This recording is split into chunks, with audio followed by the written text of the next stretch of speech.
মন কেমনের বৃষ্টি পর্ব সংখ্যা ৩৮। লেখনীতে পুষ্পিতা প্রেমা।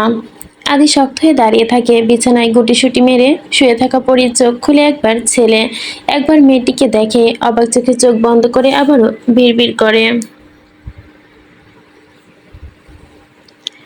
ঈশা নাই। আব্বা মা আব্বু। খাঁচার ভেতর থাকা মিনি ডানা ঝাপটে ডাকে, আদি মিষ্টি, আদি মিষ্টি, আদি বর মিষ্টি বউ, আদি বর মিষ্টি বউ। মেয়েটি ছেলেটির বুক ভাসে কান্না চলে, চোখের জল লেপটে আছে তার বুকে। ছেলেটি ঠায় দাঁড়িয়ে থাকে, মেয়েটি চোখ তুলে তার দিকে তাকায়। বহুক্ষণ পর ছেলেটিও তাকায়, কপালে তার ভাঁজ পড়া। চিন্তায় বিষময়, কিছুক্ষণ আগে দেখা স্বপ্নটি তার মানে দুঃস্বপ্ন ছিল। মিষ্টি তার মানে আছে, মিষ্টি তার চোখের সামনে আছে। মেয়েটি কান্না করে যাচ্ছে। আদি তার ভেজা চোখ, ভেজা গালটার দিকে চেয়ে রইল, ঝুঁকে পড়ে চুমু খেলো মেয়েটির কপালের ওপর। মেয়েটির কপালে গালে দুহাতে আলিঙ্গন করে শক্ত করে জড়িয়ে নিয়ে অভিমানী সুরে বলে, মিষ্টি। ছেলেটি বহুদিন পর ডাকটি শুনে আরো জোরে কেঁদে ওঠে মেয়েটি। অবশ্য ডক্টর অনেকবার এই ডাকটি মুখে নিয়েছে, কিন্তু ভালোবেসে ডাকেনি। রাগ নিয়ে ডেকেছে, অভিমান নিয়ে ডেকেছে, ঘৃণা নিয়ে ডেকেছে। আদি চেপে ধরে মিষ্টিকে। মিষ্টি তখন কান্নার তালে তালে মৃদু মন্দর হাসছে। বিছানার ওপর এক চোখ খোলা রেখে আরেক চোখ বন্ধ করে রাখা পরীকে দেখছে। এক চোখ বন্ধ করে বলল, মিন্নি, ভোপ, আব্বা, পাপ্পি, মিত্তি। মিনি পরি মিনমিন করে কথা বলে শুনে ডানা ঝাপটে ডাকলো, পরি ওয়াক আপ, ওয়াক আপ। আদি ঘাড় ঘুরিয়ে তাকানোর সাথে সাথে চুপটি মেরে গেল মিনি। পায়ে ঠোকর দিতে দিতেই মাথা নিচু করে ফেললো। আদি দেখলো বিছানার উপর শুয়ে মেয়েটির ঘুম। তার কানে বেজে উঠলো, আম্মা ঘুম, পরিও ঘুম, আম্মা ঘুম, পরিও ঘুম। আদি ফুপিয়ে ওঠে, ছেড়ে দিল তার বুকের সাথে লেপ্টে থাকা মেয়েটিকে। মেয়েটি অবাক হয়ে তাকালো আদির দিকে, হু করে কেঁদে দিয়ে বলল, সরি বলেছি তো ডক্টর। আর কিভাবে বললে আপনি শুনবেন? আদি দৌড়ে যায় বিছানায়, বিছানায় সব মেয়েটিকে কোলে তুলে নেয়। আদর দিতে দিতে সে বসে বিছানায়। ছোট্ট বাচ্চা মেয়েটির গালে তার গাল লাগিয়ে ডাকে, পরি উঠো, এই দেখো তোমার আম্মা। পরি ঘুমিও না, উঠো মা। পরি দুষ্টু করে তার চোখ বন্ধ করে রেখেছে। আদি বলার সাথে সাথে সে পিটপিট করে চোখ খুললো। আদি গালে গাল ঠেকিয়ে তাকিয়ে থাকে মেয়েটির দিকে, হাত ঘুরিয়ে বলে, আম্মা নাই। আদির গালে চুমু খেয়ে বলে, আম্মা পাপ্পি নাই। আদির বুক গজে দিয়ে বলে, আম্মা নাই। পরি এত, আম্মা নাই, নাই নাই নাই, আম্মা নাই। আদি তাকে বুকে চেপে ধরে তাকায় মেয়েটির দিকে। মেয়েটি তার সামনে এসে বসে, না কাঁদলেও গাল বেয়ে গড়িয়ে পড়ছে জল, চোখ দুটো ফুলেছে মারাত্মকভাবে। মেয়েটি ফুপিয়ে ওঠে, হাত বাড়ায় বাচ্চাটির দিকে, বলে, আমার কোলে আসো। পরি মুখ গুজে যায় আদির বুকে, মুখ একেবারে লুকায়, একেবারে মেয়েটির দিকে তাকায় না। চোখ ফুলিয়ে হাত দেখিয়ে বলে, আব্বা মাপবে। পরি মাপবো। মেয়েটি কেঁদে ওঠে, বিছানায় চাদর কুড়তে কুড়তে তাকায় ছেলেটির দিকে। ছেলেটি তার দিকে তাকিয়ে আছে। মেয়েটির রূপ দেখে তার ভালো লাগছে। সে চেয়েছে খুব করে মেয়েটি কাঁদুক, মা ডাক না শোনার জন্য যন্ত্রণা অনুভব করুক। প্রিয়জন ছাড়া একা থাকাটা কতটা কষ্টের তা এখন বুঝুক। প্রিয়জন দূরে ঠেলে দিলে কতটা কষ্ট হয় তা বুঝুক। আজ নিজের স্বার্থ মনে হলেও বেশ কিছুদিন পরে ধরে দেখা যাবে। আজে বাজে স্বপ্নগুলো তার মনের স্বপ্ন কেড়ে নিয়েছে। আজও কি ভয়ানক একটা স্বপ্ন ছিল। মিষ্টির কবর, মিষ্টি নেই, পরিও নেই, কেউ নেই আদির পৃথিবীতে। আদি একা, নিঃসঙ্গ। ভাবতে আদি চোখ লাল হয়ে যায়, নাক কেঁপে কেঁপে উঠলো, গলার কাছে এসে কান্নাগুলো আটকে রইলো। মেয়েটি তা খেয়াল করলো, তার কপাল ঠেকলো আদির কপালে, বলল, আমি বাঁচতে চাই ডক্টর, আপনার সাথে, পরির সাথে আমাদের ছোট একটি সংসার হবে। আমি মিষ্টি হয়ে থেকে যাব আপনার জীবনে, কথা দিচ্ছি তো। আর যাব না, যাওয়ার কথা বলবো না। আদির চোখের কোটরে জমে থাকা জলগুলো গড়িয়ে পড়ে এবার বাধাহীনভাবে। কাঁপা কাঁপা কণ্ঠে সে বলল, মিষ্টি তুমি জানো তুমি আর পরি ছাড়া আমি কতটা কষ্টে ছিলাম, একা, কতটা অসহায় ছিলাম আমি, জানো না মিষ্টি? তুমি অনুভব করতে পারো না আমার কষ্ট, বুঝতে পারো না তুমি। তুমি আমাকে নয়, আমার সন্তানকে এতিম করে জল লড়াই নেমেছিলে। তোমাকে, তোমার কি একটু বুক কাঁপেনি মিষ্টি? কাঁপেনি? আমার বাজে স্বপ্ন আমি অনেক বাজে স্বপ্ন দেখেছি কিছুদিন ধরে। দেখছি তুমি নেই, আমার কাছে নেই, পরীর কাছে নেই। পরী কাছে তোমার জন্য, তোমার কবর, আর সেই কবরের উপর কান দিয়ে পড়ি তোমার শোনার চেষ্টা করছে। আমি সহ্য করতে পারছিলাম না এসব। মিষ্টি, আমি একটু শান্তি চাই, একটু ভালো থাকতে চাই। তুমি কেড়ে নিও না আমার এই শান্তিটুকু, নিও না। তুমি জানো পরী বলেছে ওই ও তোমার কাছে চলে যাবে, আমার কাছে চলে যাবে। তোমায় মা, মেয়ে আমাকে ছেড়ে চলে যাওয়ার কথা ভেবে আছো মিষ্টি? তোমরা একবারও ভাবোনি আমি কি করে থাকবো এখানে? এখানে আমার কেউ নেই, কেউ না। তোমরা তা বোঝোনি মিষ্টি, বোঝোনি। পরি দেখে আব্বার চোখে জল। সে দাঁড়িয়ে পড়ে, চোখ কসলাতে কসলাতে বলে, আম্মা। আব্বা দুঃখ, আম্মা মাপবো। মেয়েটি ছেলে চোখের দিকে জল দেখে হাসে। পরি রেগে যায়, চেঁচিয়ে ডাকে, ইসো। মেয়েটি যেন ভয় পেল, বুকে থুতু ছিটিয়ে বলল, ভয় পেয়েছি আম্মা।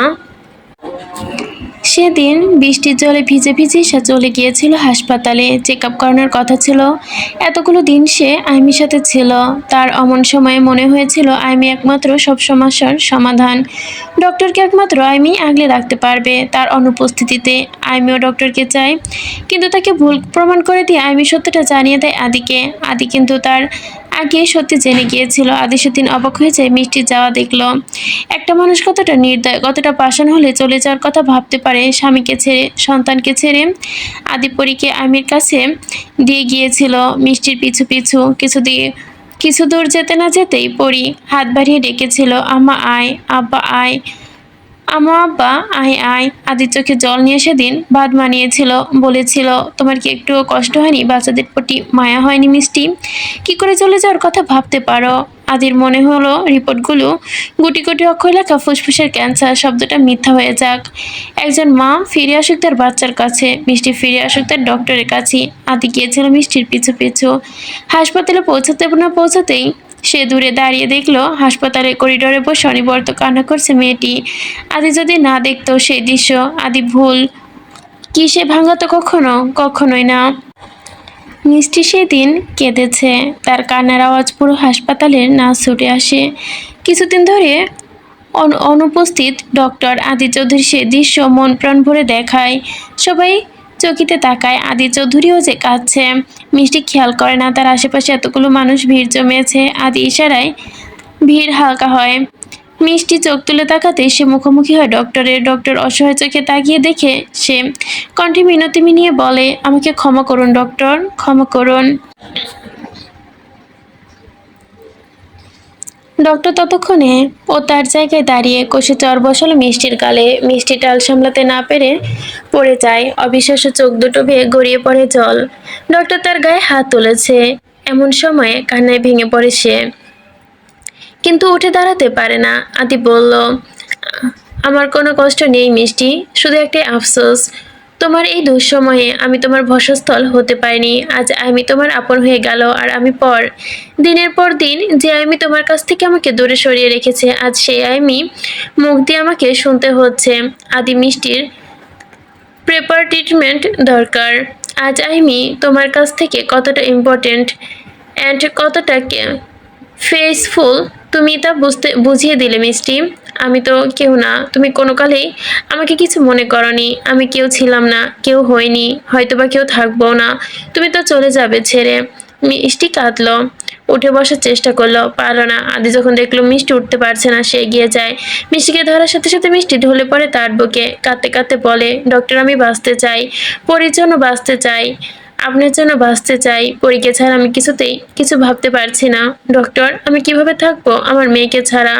তার নরম হাতের স্পর্শ না পেলে আমি ভালো থাকি না ডক্টর। তার মুখে আম্মা ডাক না শুনলে আমি এলোমেলো হয়ে যাই, আমি পাগল হয়ে যাই।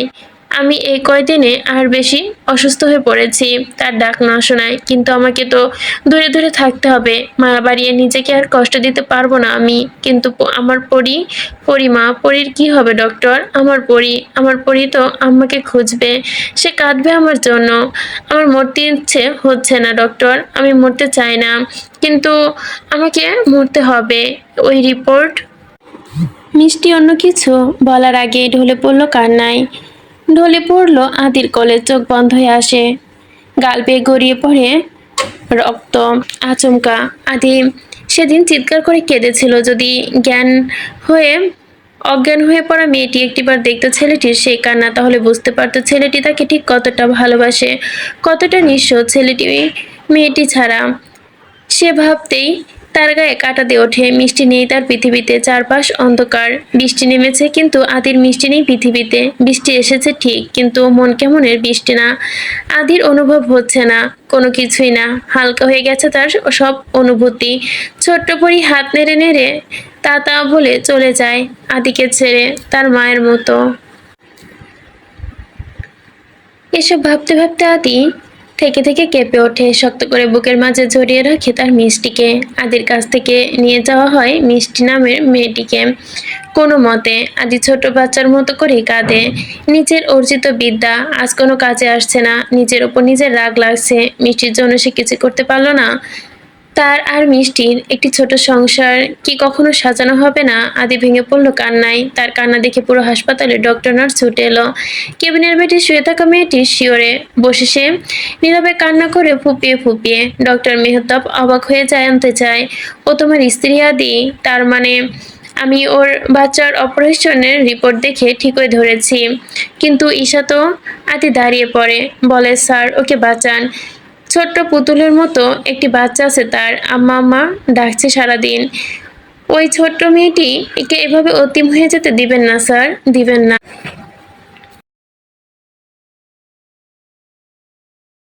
আমি সহ্য করতে পারবো না বাচ্চা মেয়েটির আর্তনাদ। পৃথিবীতে এই কঠিন নিয়মগুলো কেন তৈরি হয়? যখন আমি ছিলাম না মিষ্টির পাশে, সে লড়াই করেছে সবার সাথে, আগলে রেখেছে মেয়েকে। আর এখন যখন আমি আছি তার পাশে, সে থাকতে পারছে না, চলে যাওয়ার জন্য তারা লাগিয়েছে। ওই ছোট্ট পরীর আম্মাটাকে ছাড়া কিভাবে টিকে রাখবো দিনের পর দিন? কিন্তু দুর্বিষহ কাটবে তার দিনগুলো। ওর কষ্ট হবে, ও হাঁটতে চলতে ঘুমোতে আম্মা আম্মা করে ডাকে। বুক খোঁজে তার আম্মার। আমার ছোঁয়া পেতে চায়। একটা অবুঝ বাচ্চা কি করে এই নিষ্ঠুর পৃথিবীর কঠিন নিয়ম মানবে? কি করে তার মাকে ছাড়া পথ চলতে শিখবে? ডক্টর মেহতাবের দু চোখ জলে ছলছল করলো। আদির কাঁধে হাত দিয়ে খানিকক্ষণের জন্য হলেও আশ্বাস দেয়, আমরা সর্বোচ্চ চেষ্টা করব আদি। তুমি চাইলে আবার সিটি স্ক্যান করে দেখতে পারো। চলে যাওয়ার আগে তোমার হাতে না হয় একটু সেবা পাক। তোমার মতো তোমারই তো স্ত্রী। আদি কান্নায় ভেঙে পড়ে। ডক্টর মেহতাব চলে গেল সান্ত্বনা দিয়ে। আদি তার চোখের জল লেপটে দেয় মিষ্টির পুরো গালে। কান্না জলে ভাসতে ভাসতে বলে, আমার জন্য না হয় পরির জন্য তুমি থেকে যাও মিষ্টি। আমি না হয় এখন কষ্ট, আমার মেয়েও কি সেই কষ্ট পাবে আমার মতো? আমি নয় এখন কষ্ট পাচ্ছি, কিন্তু মেয়েকেই কষ্ট দিও না। তার মায়ের অভাব হবে না। আমি তুমি না থাকলেও ওর আদর ভালোবাসার অভাব হবে না। কিন্তু দিন শেষে পরি তার আম্মাকে আব্বাকে ঠিক মনে পড়বে। এক ফোঁটা জল তার হলেও গৌরবে। মাঝরাতে ঘুম ভেঙে গেলে কেঁদে কেঁদে একটিবার হলেও ডাকবে, আম্মা আয়, আব্বা আয়। তাকে বুকে রেখে ঘুমানোর জন্য অধিক হয়ে আমি হারিয়েছি মিষ্টি। অধিকার আমার আজ নেই। আইনের দৃষ্টিতে আমি তার বাবা নই, সে আমার মেয়ে নয়। খানবাড়ির সবাই হয়তো আমার প্রতি মায়া কাজ করছে, তাই কিছু মুহূর্তের জন্য পরীকে আমার কাছে দিয়েছে। কিন্তু তুমি চলে যাওয়ার পর আমি তো একেবারে নিঃস্ব হয়ে যাব মিষ্টি। তুমি আরামে ঘুমাবে আর আমি এখানে। আমাকেও নিয়ে যাও মিষ্টি, আমি দেখতে পারবো না তোমাকে মাটির নিচে চলে যেতে। না দেখতে পারবো পরীর নীরব আর্তনাদ। আমি সইতে পারবো না মিষ্টি, আমি পাগল হয়ে যাব। এই পাগলা ডক্টরকে সামলানোর জন্য হলেও তোমাকে ফিরে আসতে হবে মিষ্টি। কোনো মিষ্টি যে নেই আর, তুমি ছাড়া এই ডক্টরকে কে বুঝবে মিষ্টি? কেন চলে যাওয়ার জন্য এত তারা তোমার? ডক্টর মেহতাব চেক আপ করিয়ে আদির সামনে বসে রিপোর্ট হাতে তুলে দিতে যাবে। আদি দেখলো মিষ্টির মুখ বেয়ে গড়িয়ে আসে রক্ত। আদি তার ক্লান্ত অবসন্ন শরীরে মাথা দোলায়, ধরা কণ্ঠে বলে, হ্যাঁ। মেহতাব বললেন, রক্ত বমি আর কফে রক্ত আসা একেবারে আলাদা ব্যাপার। অনেকেই এই দুইটা ব্যাপারকে এক ভেবে থাকে। কফে রক্ত আসার ক্ষেত্রে মূলত আঠালো কফ এবং তাতে রক্ত ছিটকে বোঝা যায়। কখনো এই রক্তের পরিমাণ বেশি হয়ে যায়। রক্তবমির ক্ষেত্রে সমস্যা পাকস্থলীর হয়। কখনো এই রক্তবমি কালো হতে পারে, কখনো স্বাভাবিক রঙেরও হতে পারে। সাধারণত হজমের সমস্যা এবং পাকস্থলীর নানান সমস্যার কারণে এমনটা হয়ে থাকে। আমরা বিষয়গুলো জটিল বানিয়ে ফেলছি আদি। মেডিকেল সায়েন্স বলছে তোমার ওয়াইফের ব্রঙ্কাইটিস হয়েছে। ব্রঙ্কাইটিস হলো শ্বাসনালীর প্রদাহ। এটি বেশিরভাগ ক্ষেত্রে সহজেই সেরে যায়, তবে চিকিৎসকের কাছে যাওয়া খুবই প্রয়োজন। আর অন্যটি হচ্ছে ব্রঙ্কিওট্রেসিস। এটি হচ্ছে অসুখের শ্বাসনালীর সক্রিয় ক্ষতি। এক্ষেত্রে শ্বাসনালীর মধ্যে বারবার সংক্রমণ হয়, সে কারণে রোগীর প্রায় সারা জীবনই কষ্টে ভুগতে হয়। তবে সঠিক চিকিৎসা না হলে ফুসফুসে ক্যান্সারে পরিণত হয়, যার পরিণাম মৃত্যু।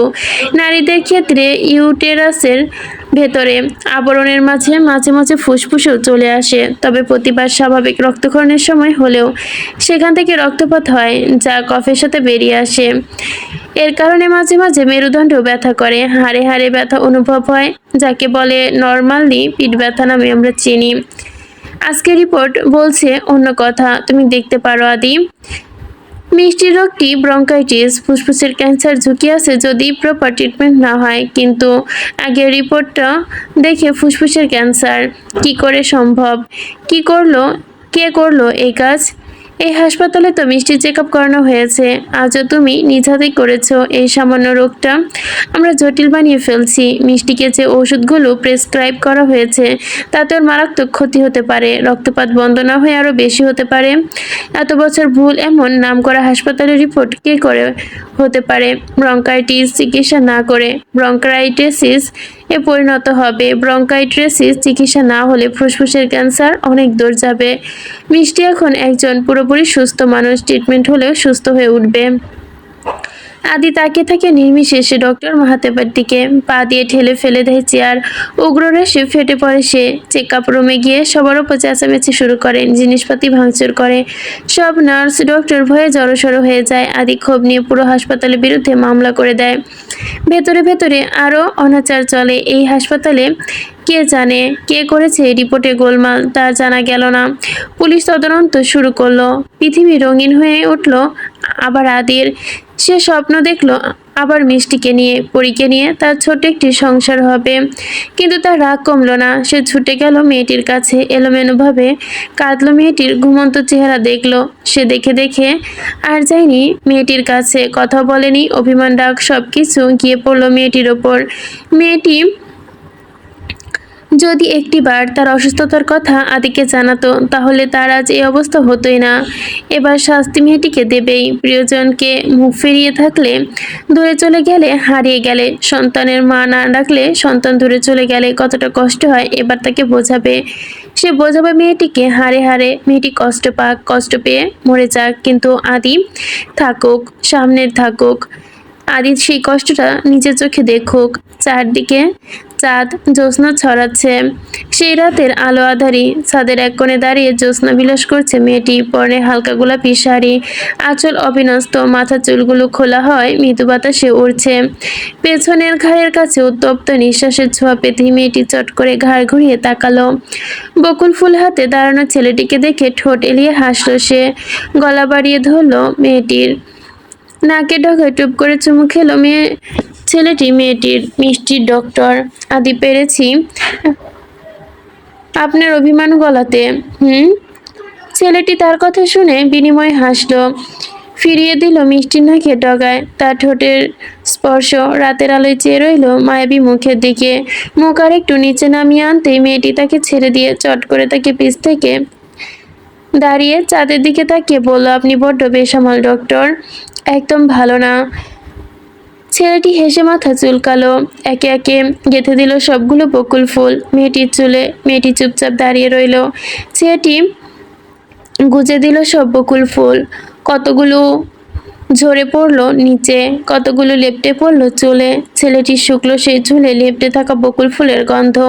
মেয়েটির কানের পাশে ঠোঁট ছুঁয়ে আলতো করে জড়িয়ে ধরলো পেছন থেকে। মেয়েটির কাঁধে তার চিবুক রাখলো, নাকটা ঘষে দিল গলায়। বেসামাল হয়ে ছি আজ, বেসামাল তুই তাকালি এমন করে।